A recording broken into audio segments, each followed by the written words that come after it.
প্রিয় দর্শক, আমেরিকার দীর্ঘ সামরিক ইতিহাস এক রাতেই ওলটপালট করে দিল ইরান।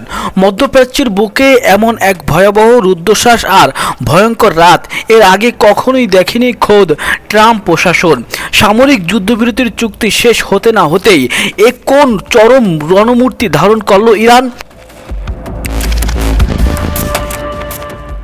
পারমাণবিক শক্তিধর পরাশক্তি আমেরিকার দম্ভ ধুলোয় মিশিয়ে দিয়ে এবার একযোগে 4টি দেশের মার্কিন সামরিক ঘাঁটি তছনছ করে দিয়েছে পারস্য উপসাগরের এই সিংহরা। ক্ষণিকের সেই যুদ্ধবিরতির পর এবার যেন সম্পূর্ণ নতুন, অচেনা এবং আরও ধ্বংসাত্মক রূপে যুদ্ধক্ষেত্রে ফিরল ইরান। ইরানের এই নজিরবিহীন আর একযোগে চালানো ক্ষেপণাস্ত্রের মরণ কামড়ে এখন চোখে সর্ষে ফুল দেখছে মার্কিন প্রেসিডেন্ট ডোনাল্ড ট্রাম্প প্রশাসন আর ইসরায়েলের প্রধানমন্ত্রী বেনিয়ামিন নেতানিয়াহু বাহিনী।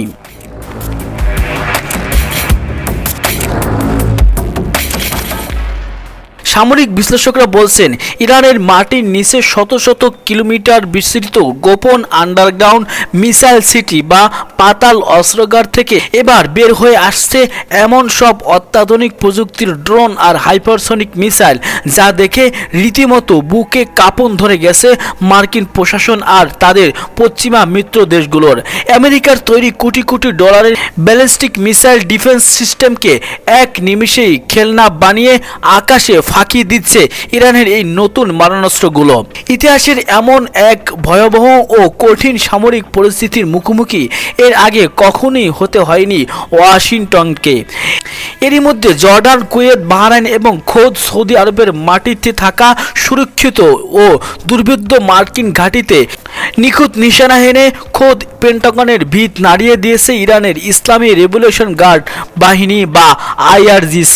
তাদের এই একের পর এক আত্মঘাতী হামলায় ইতিমধ্যে জাহান্নামে পৌঁছে গেছেন বেশ কয়েকজন মার্কিন সেনা, নিখোঁজ ও আহত হয়েছেন আরও বহু সংখ্যক।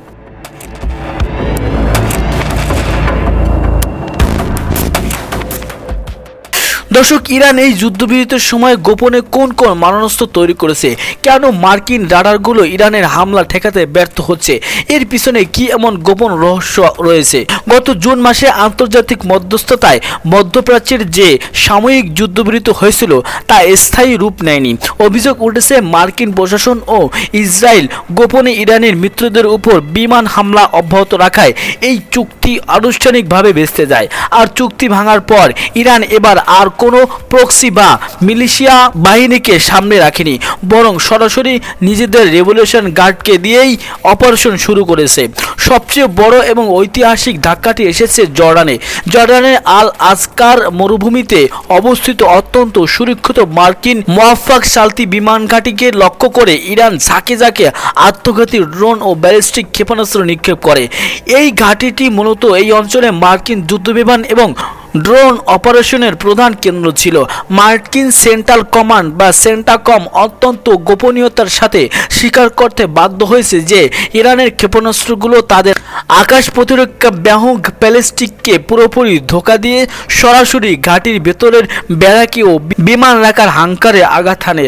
আর এই একটি আঘাতেই 2 জন সক্রিয় মার্কিন সেনা নিহত হন এবং একজন সেনা সদস্য যুদ্ধক্ষেত্রে নিখোঁজ হয়ে যায়, যা দীর্ঘ 5 মাসের রক্তক্ষয়ী সংঘাতের ইতিহাসে মার্কিন সেনাবাহিনীর জন্য সবচেয়ে বড় বিপর্যয়। কিন্তু জর্ডানের এই হামলা শেষ ছিল না। ইরান খুব ভালো করেই জানে যে আমেরিকা যদি পাল্টা আক্রমণ করতে চায় তবে তারা কুয়েত এবং বাহরাইনের ঘাঁটিগুলো ব্যবহার করবে।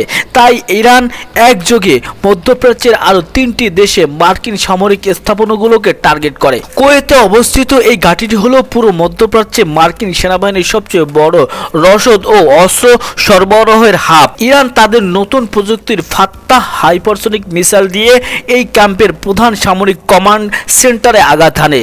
পেন্টাগনের দাবি অনুযায়ী সেখানে বেশ কয়েকজন মার্কিন সেনা গুরুতর আহত হয়েছেন এবং কুয়েতের একটি প্রধান পাওয়ার গ্রিড ধ্বংস হয়ে যাওয়ায় পুরো এলাকা বিদ্যুৎহীন হয়ে পড়ে।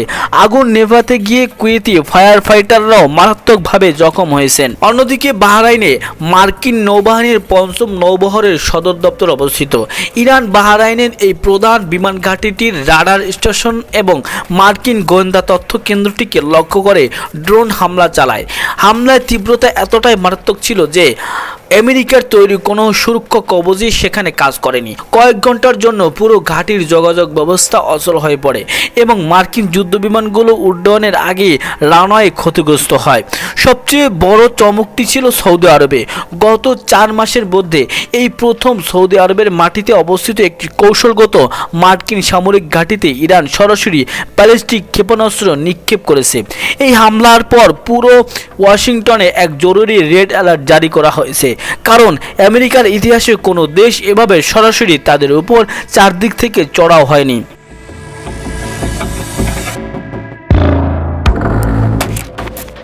সামরিক বিশেষজ্ঞরা এখন একটি বড় রহস্যের সমাধান খোঁজার চেষ্টা করছে। যুদ্ধবিরতির মাত্র কয়েক সপ্তাহের ব্যবধানে ইরান কিভাবে এতটা শক্তিশালী হয়ে উঠল। নেপথ্যের আসল রহস্য হলো ইরানের আন্ডারগ্রাউন্ড মিসাইল সিটি এবং তাদের নতুন প্রযুক্তির ড্রোন।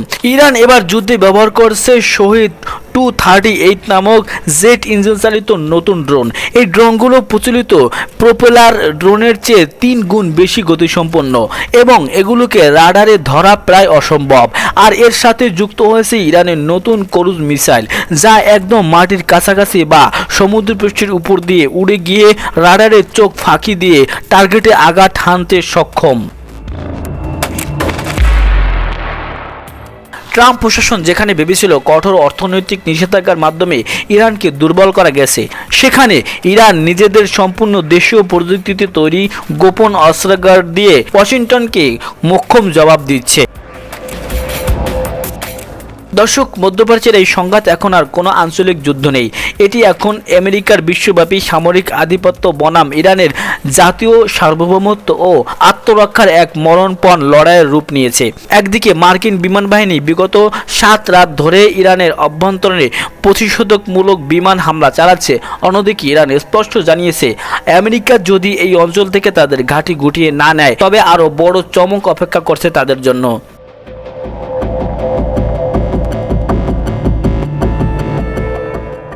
এখন দেখার বিষয়, ডোনাল্ড ট্রাম্প ও নেতানিয়াহু বাহিনী কি ইরানের এই কঠোর জবাবের পর আলোচনার টেবিলে ফিরে আসবে, নাকি পুরো বিশ্বকে এক তৃতীয় বিশ্বযুদ্ধের দিকে ঠেলে দেবে? দর্শক, আপনার কি মনে হয় মার্কিন ঘাঁটিতে ইরানের এই পাল্টা আঘাত কি তাদের আত্মরক্ষার জন্য সঠিক জবাব? ইরান কি পারবে মার্কিন সাম্রাজ্যকে মধ্যপ্রাচ্য থেকে তাড়িয়ে দিতে? আপনার মূল্যবান মতামত নিচে কমেন্ট বক্সে আমাদের লিখে জানান। ভিডিওটি ভালো লাগলে অবশ্যই একটি লাইক দিন এবং এই এক্সক্লুসিভ বিশ্লেষণটি সবার সাথে শেয়ার করুন। আর সত্য ও নিরপেক্ষ খবর সবসময় সবার আগে পেতে এখনই আমাদের ডেইলি বিডি নিউজ 24 চ্যানেলটি সাবস্ক্রাইব করে পাশে থাকা বেল বাটনটি অন করে রাখুন।